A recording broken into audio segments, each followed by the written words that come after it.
Studying abroad is an exciting opportunity for many students. While pursuing a degree in respective fields, they get to experience new places, cultures, and so much more. So today we are delighted to be speaking with Steven Phillip, a Kittitian national who is currently studying in, of all places, Italy. Welcome to Good Morning SKN, Steven. Welcome. And thank you for having me. Our pleasure indeed. So in a little while, we're going to talk about your experiences in Italy. Yes. Although it's kind of hard to ask this question without taking you back a little bit to your experiences in Italy. Yeah. But you obviously just got back to St. Kitts and Nevis. Yes. How does it feel to be back? It feels really good. Honestly, like I've missed the beach, the food, my nieces and nephews. Those are the first stuff that. But it will feel really good to be back, to reconnect, enjoy the sun. Yeah, where everybody says, "Oh, it's so hot." I'm like, give me it all day.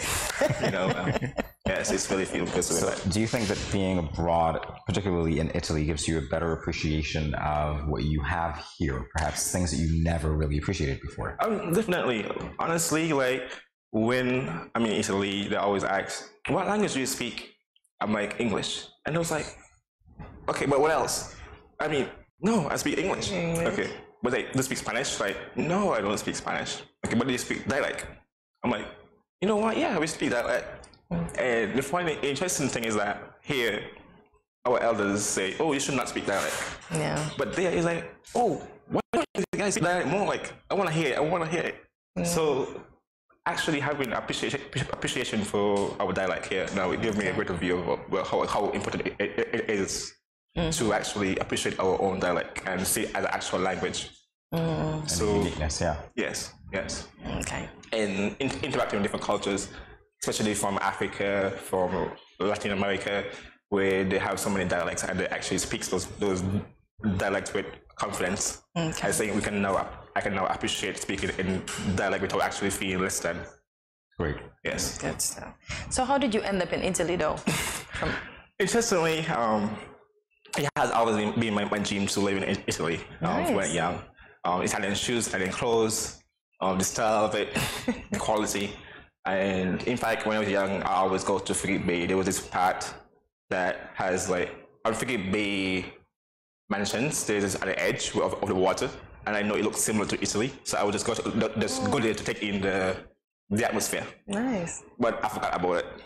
And yeah, honestly, I forgot about it. And I applied to UE actually to study politics and economics because I always liked those two together. And UE was taking so long that I had to look elsewhere. And I found a course. And I applied for the course and got into the course. And interestingly, it was in Italy. More interestingly, it was in Venice. So I'm like, wow. And then only a few days after, I remember, well, I had this dream long ago to actually live in Venice, well, in Italy. So it's basically been a dream come true for me to go there. Congratulations. Yes. I like that you manifested your dream. Yeah. By simply looking over the edge. Exactly. Good stuff. All right, so let's talk about the academics, your academic experiences in Italy. Yes. What have those been like? It has been eye-opening, honestly, because I study philosophy, international studies, and economics. Three heavy courses. Exactly. Yes. Yeah. And I love economics and I love politics, so those was quite easy. Philosophy I never did before, but I read books before I left.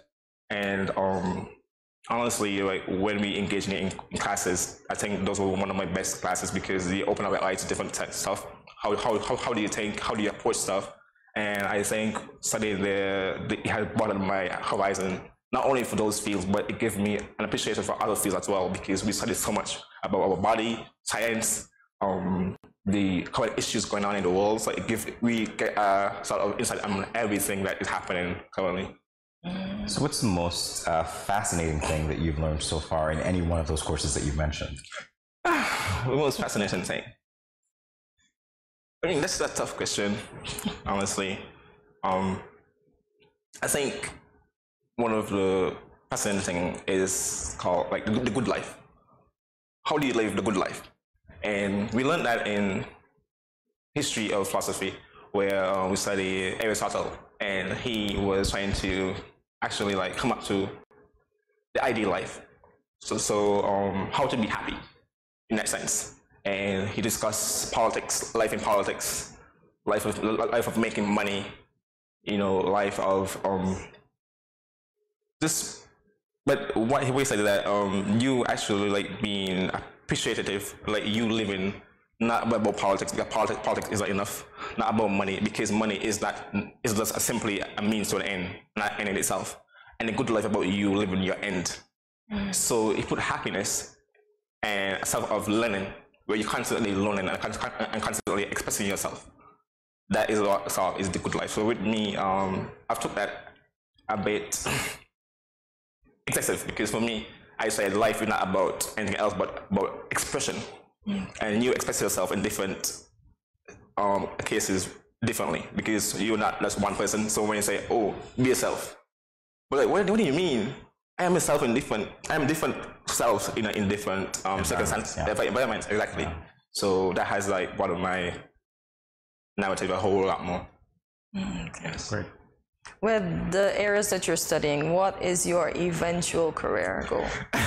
What is my eventual careers? Oh, careers. Okay, you go, guys. Yes, because seeing those Plato and Aristotle, they wouldn't just call philosophers, they wouldn't just call economists, they was called sociologists, political scientists, economists. So I'm like, why should I have this limit myself to one? Okay. So taking on the same route with them, I think, well, for me, I want to become a diplomat. I think that is one of my most important goals in my life, because that's to interact with different nations, cultures, and also I want to become an entrepreneur, and I can still have that. So it's all these other things, but I still want to become an economist, and I still want to become a political scientist.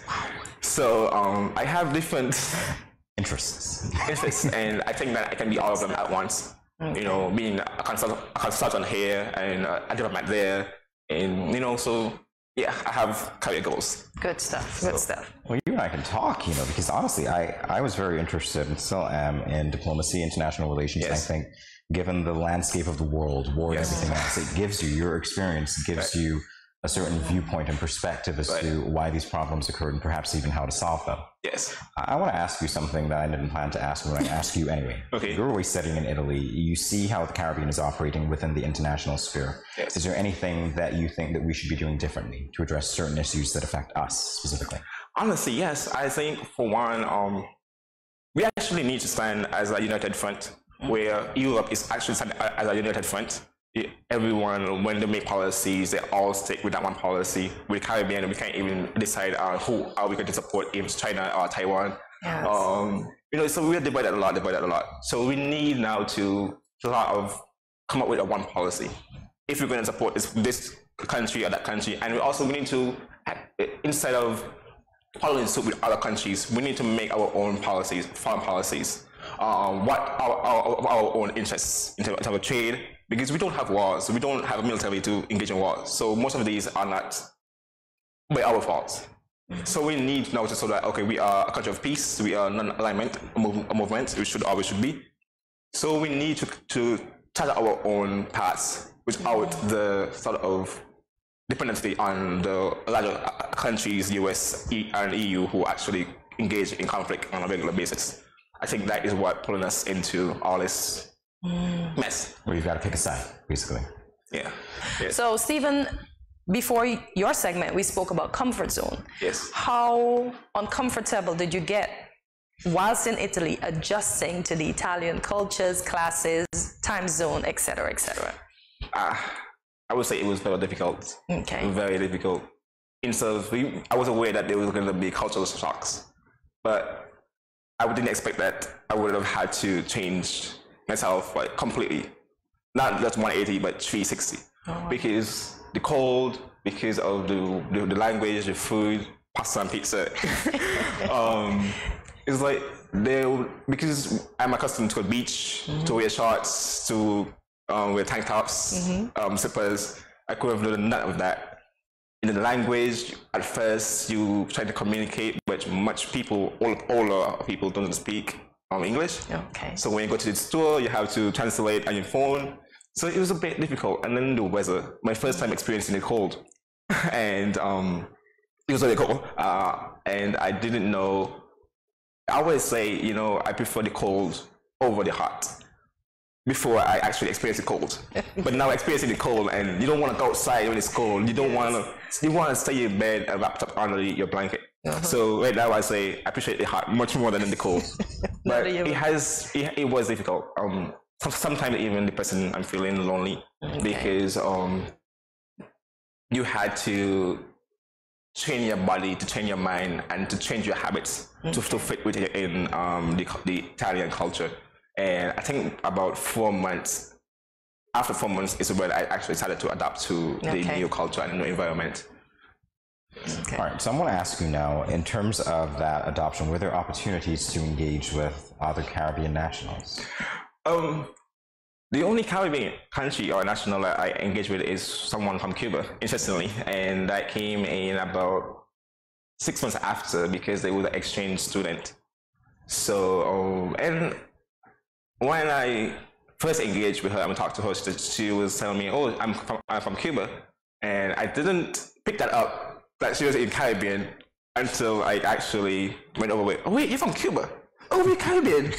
And because she was the first and only Caribbean person that I've interacted with in Italy, so it was felt very welcoming, very I felt at home with her.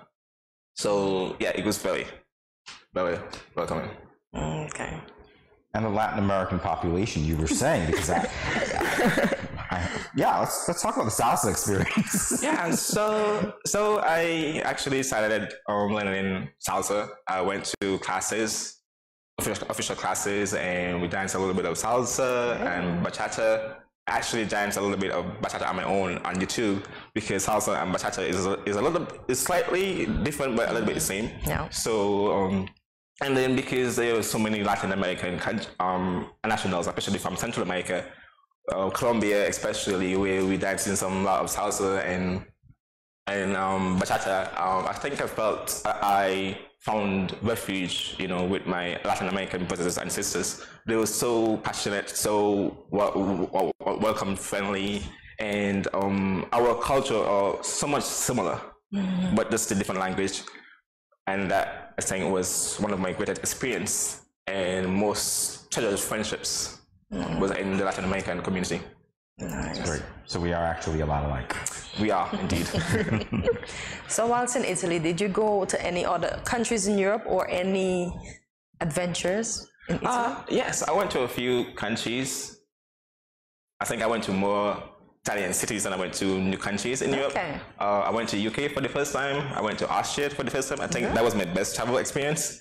Food, the drinks, the quality of the drinks, the sceneries, it was so much. It's just so good. Yeah. I went to Napoli, the place where pizza was invented. Okay. Having a Napolitan pizza, it was the best experience. Nice.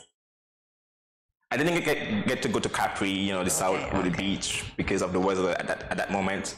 But I do have to go back, you know, to experience it. It's like nothing. Oh, nice. Yes. Nice. So are you tired of eating pizza now and pasta? No. Just check. I mean, coming here, I thought that I would have.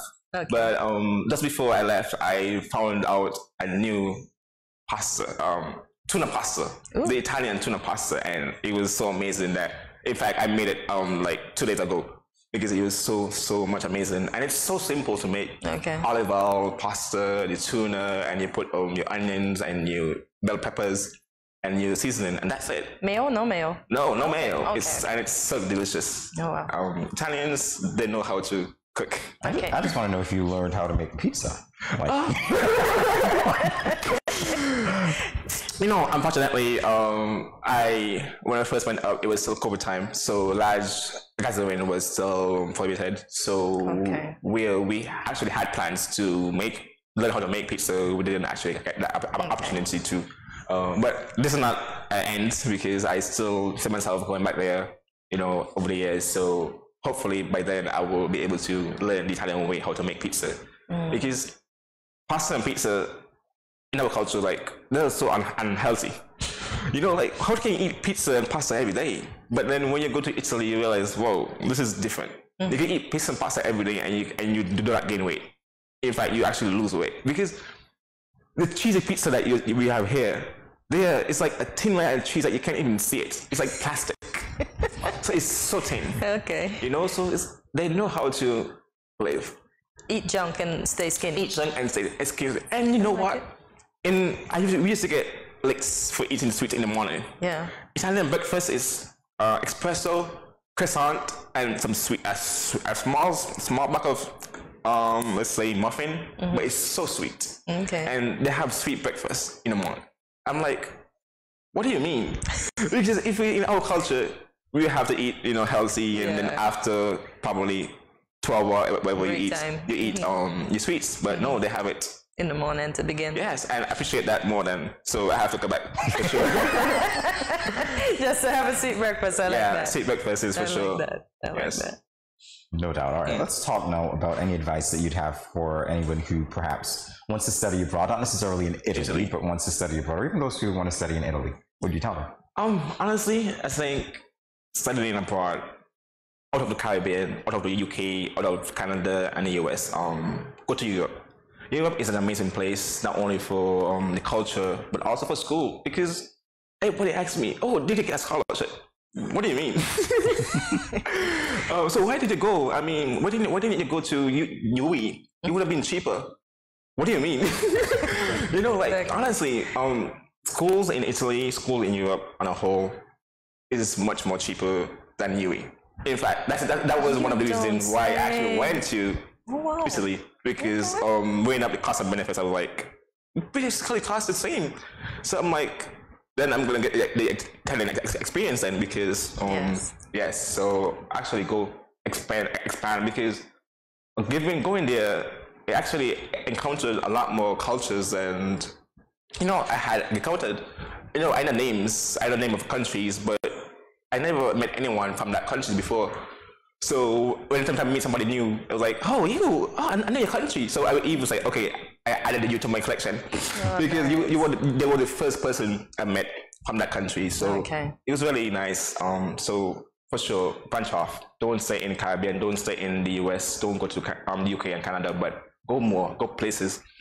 We have friends in Azerbaijan, and we come communicate, because we were so far away from the Caribbean, and coming home, it was like, hey, we're going to this place, we're going to that place. We never meet up, but it was like, okay, but it was like, go to this place because I had fun here, and it's really nice. And we actually would go, and so we found a community in ourselves. Nice.